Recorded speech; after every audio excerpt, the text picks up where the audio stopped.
dedicate some time, some slice of pie in your overall exercise program to just being right there with your body.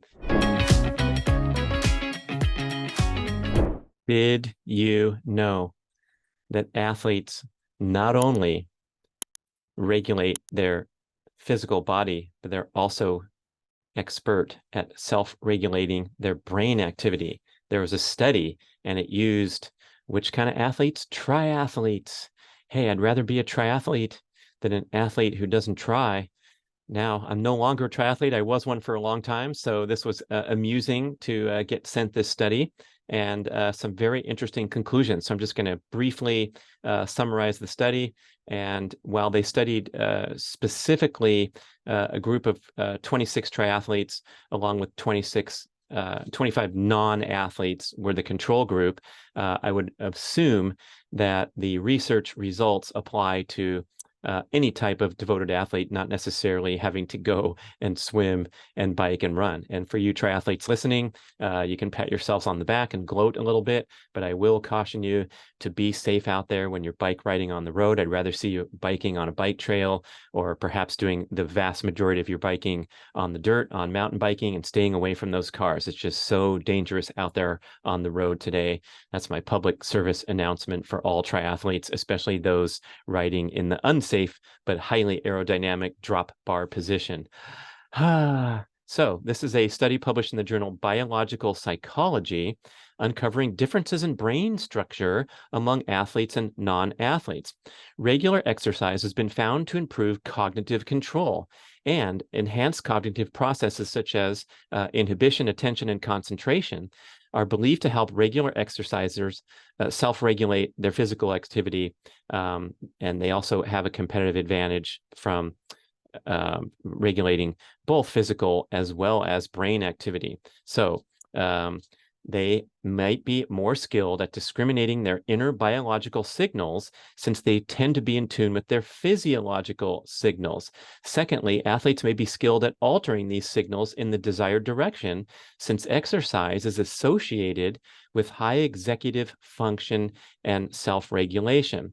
So they did some neurofeedback training during the study.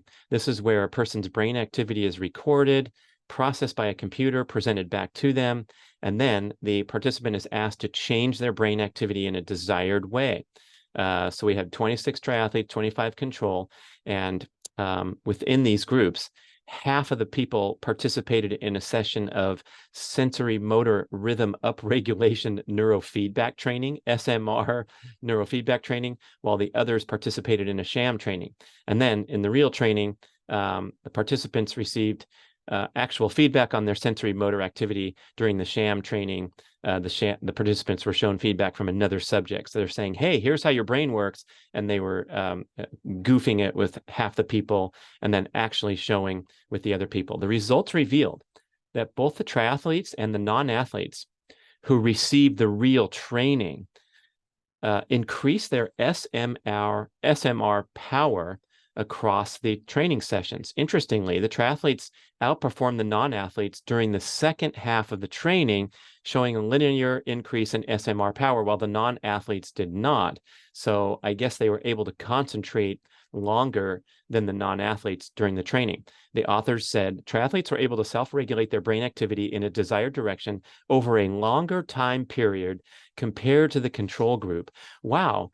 Imagine how valuable that is today, where you have these people that are going out there and swimming back and forth, looking at the black line on the bottom of the pool, as they say, for an hour, or pedaling their bicycle for hours and hours, or running through the forest or down the street for an hour or 2 hours. It requires a sustained level of focus, motivation, right? All those wonderful things. And then we have the things that we're calling for today in the modern workplace and modern society, which are focus and sustained effort. And we're really deficient at that these days because of all our potential and our ability to distract ourselves and pursue instant gratification behaviors.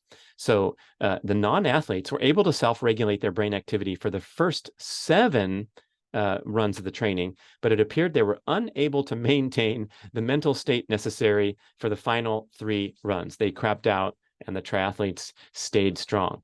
The MRI data revealed that triathletes showed larger gray and white matter volumes in the inferior frontal gyrus when compared to non-athletes. Authors say these structural differences may have been related to superior self-regulation abilities. Okay, it was a small study, so further research is needed before we can make sweeping conclusions that athletes have better focus and endurance in all areas, not just for their athletic endeavors. But the title was "Triathletes Are Experts in Self-Regulating Physical Activity, but what about self-regulating neural activity?" Authored by Sylvia Kober and others. Thank you for listening to this brief breather show, and get out there and persevere and enjoy your workouts, whatever you're doing.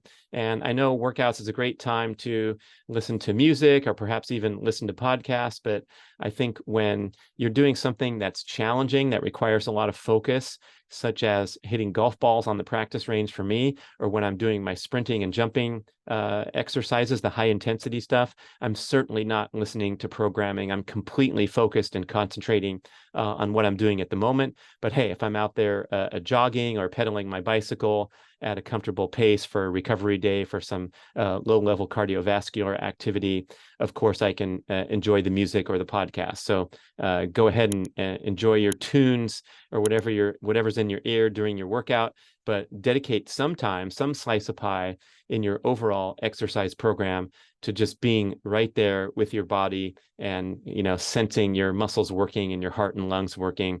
And I think that'll be a rich and meaningful experience too, especially when it's technical, or especially when it's challenging. Thanks for listening, watching to this breather show. Send us your feedback, send us your questions, podcast@bradventures.com.